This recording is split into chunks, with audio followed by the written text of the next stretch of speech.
So let's talk about the Akedah. If you have no idea what the Akedah is, then this is the video for you. This week, I was invited on a podcast to talk about the Akedah, or the binding of Isaac, and how as Christians, we can learn from this story and learn something about our story from it. Led to a lot of really great conversation and speculation, and I posted about that on Twitter and Facebook and the social medias, and people were intrigued by that. So I thought I would put together a bit of a video talking about the Akedah, how we can learn from stories that come from the Hebrew Scriptures, and how they can help us then interpret our Christian story of the cross in new and perhaps better ways. So let's talk about the Akedah, and let's start there. This is a really formative story in the Jewish tradition, one that comes with a ton of rabbinic speculation about what the story means, how it should be interpreted and made sense of, because this is a really difficult story. If you don't know the story, God speaks to Abraham and says, "Take your son, your only son, whom you love, take him up on the mountain and murder him. Sacrifice him to me. This will make me happy." And Abraham says, "Okay." Now, right there, we've got a really important question to ask ourselves. Why on earth does Abraham agree to this? And why does he agree to it so easily? Just a couple chapters earlier, we have the story of Sodom and Gomorrah, these two towns that are inhospitable. They're treating visitors with such contempt and violence that God says, "I am going to burn them to the ground. I'm done with them and all the violence that they're enacting on people." And Abraham says, whoa, hold on. What if I can find you just 50 good people in those towns? Would you spare them? God says, sure, I would do that. So Abraham says, well, what about 40? God says, okay. What about 30? Sure. What about 20? All the way down to 10 people, Abraham negotiates God. If I can find just 10 righteous people, will you spare these towns? And God says, okay. So Abraham is already well versed in negotiating with God. Abraham already knows that God is compassionate and willing to interact with his requests and his arguments. And yet here, when it comes to his only son, his own son who he loves, he just kind of rolls over and says, sure, let's do it. And I think part of what's happening here is that we are meant to read this in the context of the ancient world, a world where things like human sacrifice and child sacrifice were normative. Well, if not normative, at least not unheard of. And so this idea that the gods wanted the thing that was most important to you, and they wanted you to sacrifice that, to lose that God wanted to take that from you as a test of your fealty. This was not an outside question. This seemed like something that was plausible. And what's problematic here is that Abraham just leans into that cultural expectation. He passes part of the test, which is, will you do what I ask you to do? But it seems like he fails the more important part of the test, which is, do you really understand who I am? Does this request seem like the God who has been revealing God's self to you since chapter 12 when I introduced myself to you? See, I think Abraham in this moment should have pushed back against God and said, God, I will do whatever you ask me to do, but this does not seem like you. It doesn't make sense of the God that I'm coming to know. It doesn't make sense of this God who has invited me into relationship to know you, to see your goodness and grace and peace in the world, to see the ways that you are committed to healing and restoring this world.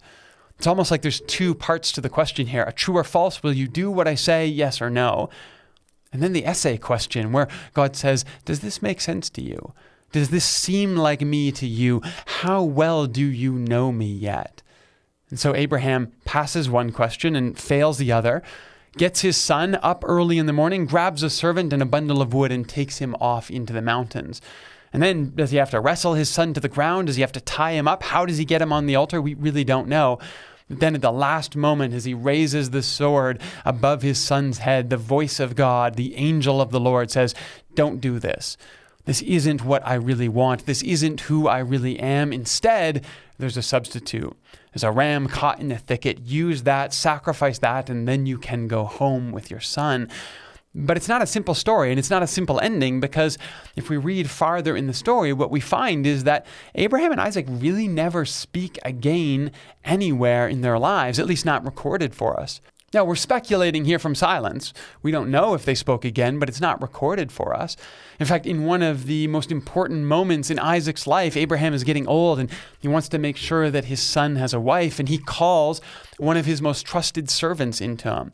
And he says, look, you need to find a wife for my son, Isaac. Go, take him, find him someone that he can marry. Even in that moment, it seems like Abraham is distanced from his son. Their relationship is perhaps strayed or framed. Perhaps it's non-existent at this point. He still loves his son. He wants his son to find a wife and be happy, but he can't be there with his son in that moment. And again, we're speculating from silence, but I do wonder in a moment like this if Isaac ever wanted to have the kind of relationship with his father that he had before that day.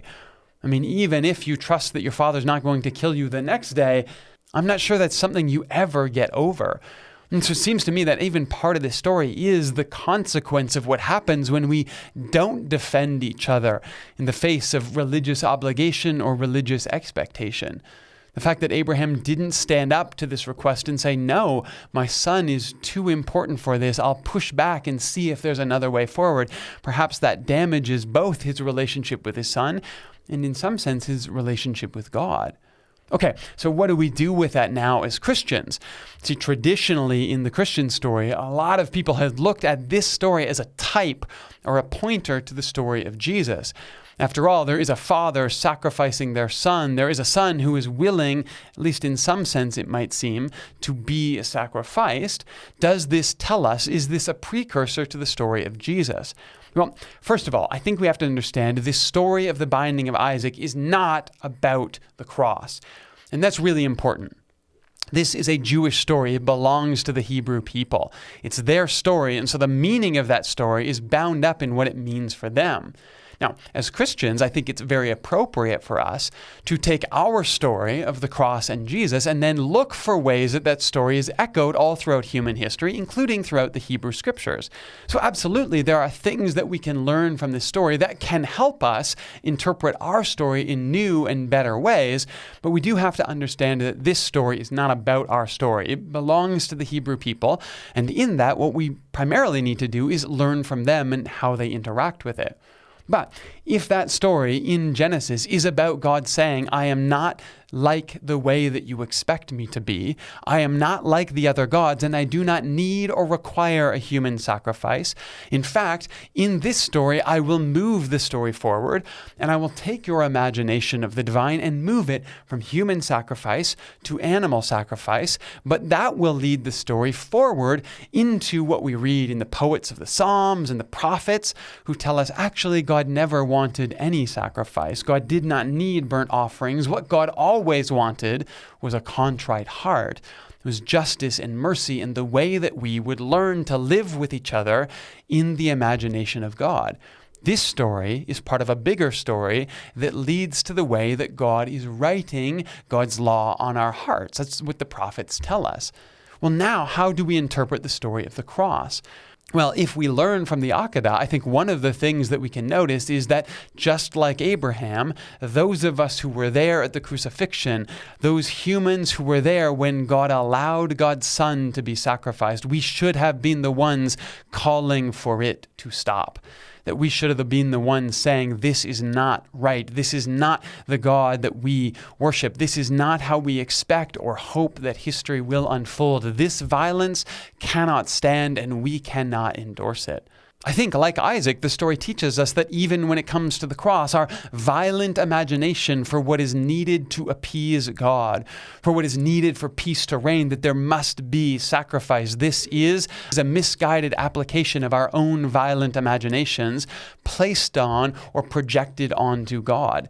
God doesn't need sacrifice. God never needed sacrifice. God condescends to our need for violence and sacrifice in the world.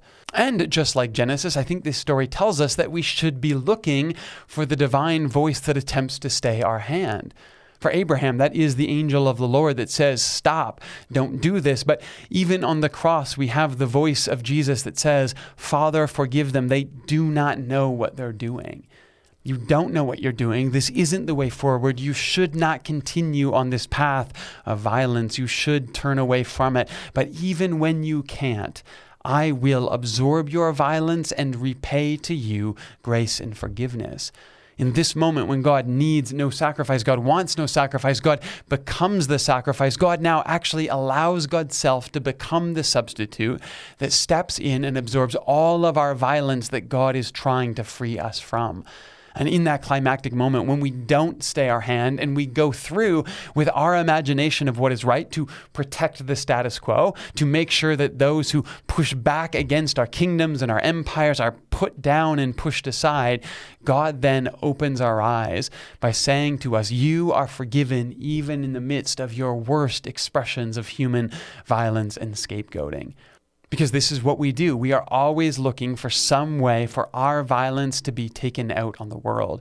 Whether it's with human sacrifice, whether it's with animal sacrifice, whether it's with political sacrifice, whether it's with any way that we push someone aside to protect our walls and our boundaries and who the good people are and who the bad people are. God says, I will be your substitute. I will step into that role to show you that none of this is who I am.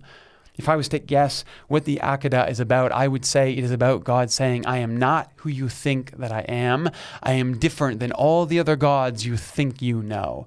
And if I had to guess what the cross was about, I would say it is about God saying, I am not who you think that I am. I am different than all the other gods that you think that you know.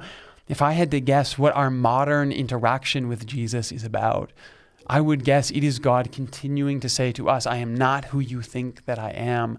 I am not like all the gods that you serve in your world, be they economic, be they political, be they social, be they all the ways that you push another aside to believe you are protecting yourself and your own. I am the God who becomes your substitute to show you that all of your violence is not holy. It is not sacred. It has always been part of what has kept you at a distance from me. But when you can let all of that go, when you realize that Jesus was not just such a good sacrifice that God didn't need another one, but Jesus is such a pure sacrifice that our eyes are open to realize that God never needed this. We were the ones who always did. Then we are truly freed from all of the violence that continues to direct our path in the world. And we're given the option then to follow the way of the nonviolence of Jesus. The way of grace and peace in the world that actually does change the world and allows the world to become on earth as it already is in heaven, in the imagination, in the commonwealth of God. And this way, by reading these Jewish stories, by hearing them as they come to us through Jewish interpreters, what we actually get is new lenses through which to read our story and understand our story better. And this is just one way that the Hebrew Scriptures are a gift to us, because they remind us that the Scriptures are a launching off point for us to begin to wonder and speculate and think about all the things between the text that allows us to come face to face with the Christ who is still in the world, shaping us, teaching us, guiding us forward in new ways. The Scriptures are not the boundaries that keep us hemmed in. They are what spark our imagination to see the Spirit of God all around us all the time, leading us, teaching us, and moving us forward. And sometimes in our commitment to the Scriptures, we have forgotten or we have lost the ability to be playful with the Scriptures. And this is what the Jewish people, the rabbis, gift to us, is that ability to come back with new creativity and new imagination to see things in all kinds of new ways that open up new facets even to our story as Christians. So maybe that helps you read things in a new way.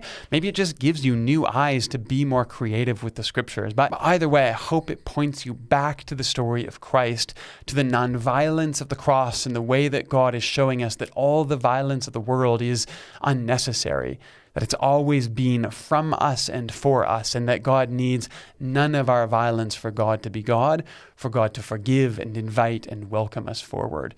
And yet God is always willing, even in that moment where we don't understand what we're doing, to extend grace and peace to us to change us. Now, if you made it this far in the video, thanks for doing that. Hit subscribe and like. From time to time, we post videos here on our YouTube channel, and if they're interesting to you, engaging for you, we'd love you to keep tracking along with us. Of course, we always do church here on Sundays. Church will be there on Sunday morning again this week, but these types of conversations give us a little bit more of a chance to dig into ideas that maybe we didn't have time for in a sermon. It's also a different format, so that's kind of fun. So hit like, hit subscribe. We'll see you back here online soon.